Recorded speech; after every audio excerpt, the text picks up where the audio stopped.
اس کے بعد کہا ثم قست قلوبکم، پھر تمہارے دل سخت ہو گئے، من بعد ذالک، اس کے بعد۔ اب ظاہر ہے کہ کیسا واقعہ ہے، دل نرم ہو جانے چاہیے تھے، دل پسیج جانی چاہیے تھے کہ مردہ زندہ ہوا، اس نے قاتل کا نام بتایا اور پھر اس کو قصاصاً قاتل کو قتل کر دیا گیا، اور کیسے عجیب و غریب اسرار الہی ظاہر ہوئے کہ گوشت کا ٹکڑا لگانے سے جناب وہ زندہ ہوا۔ تو اس سے تو دل نرم ہو جانے چاہیے، دل پسیج جانے چاہیے، دل فگار، آنکھیں اشکبار ہو جانی چاہیے، لیکن بنی اسرائیل تمہاری حالت یہ تھی ثم قست قلوبکم من بعد ذالک، تمہارے دل اس کے بعد اور زیادہ سخت ہو گئے، تمہارے دل اس کے بعد اور زیادہ سخت ہو گئے، بجائے نرم ہو کر اس نرم زمین کے اندر جو ہے وہ ایمان اور ہدایت کا بیج بویا جاتا اور اعمال صالح کی فصل اگتی، لیکن تمہارے دل کی زمین اور سخت ہو گئی تو اس کے اندر ایمان و اخلاص کا بیج کیسے بویا جائے گا؟ اس لیے فرمایا من بعد ذالک۔ اب یہاں ایک سوال پیدا ہوتا ہے، یہ گائے ہی کو ذبح کرنے کا حکم کیوں دیا؟ بکری ذبح کرنے کا حکم دے دیتے،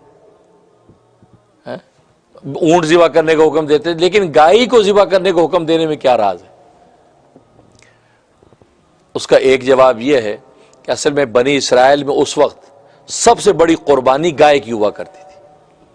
اگر راہ اللہ میں اگر کوئی قربانی جان کی پیش کرتا تو سب سے بڑی قربانی گائے کی کہلاتی تھی، اس لیے اللہ تبارک و تعالی نے گائے کا حکم دیا کہ سب سے بڑی قربانی جب تم دو گے تو اللہ تبارک و تعالی اپنے اسرار کھول دیں گے۔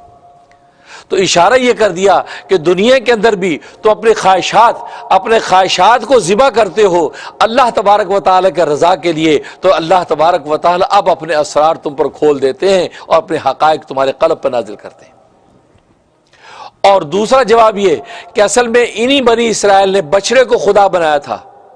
بچڑے کو خدا بنایا تھا، تو اللہ تبارک و تعالی نے گائے کو ذبح کرنے کا حکم دے کر یہ اشارہ کر دیا کہ تم جس کو خدا سمجھتے ہو وہ خدا تو آج چھری کے نیچے ذبح ہو رہا ہے۔ یہ کیسا خدا ہے جو اپنی جان کو نہ بچا سکا، وہ تمہاری جانوں کی حفاظت کیسے کرے گا؟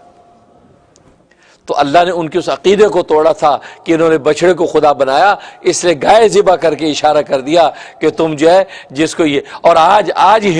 ہندو مت جو ہے گو ماتا کا جو ہے عقیدہ رکھتا ہے، اس کی تردید ہے کہ گائے ذبح ہو رہی ہے، تو یہ کیسا معبود ہے، کیسا تمہارا گو ماتا کا عقیدہ ہے کہ گائے ذبح ہو رہی ہے؟ بھائی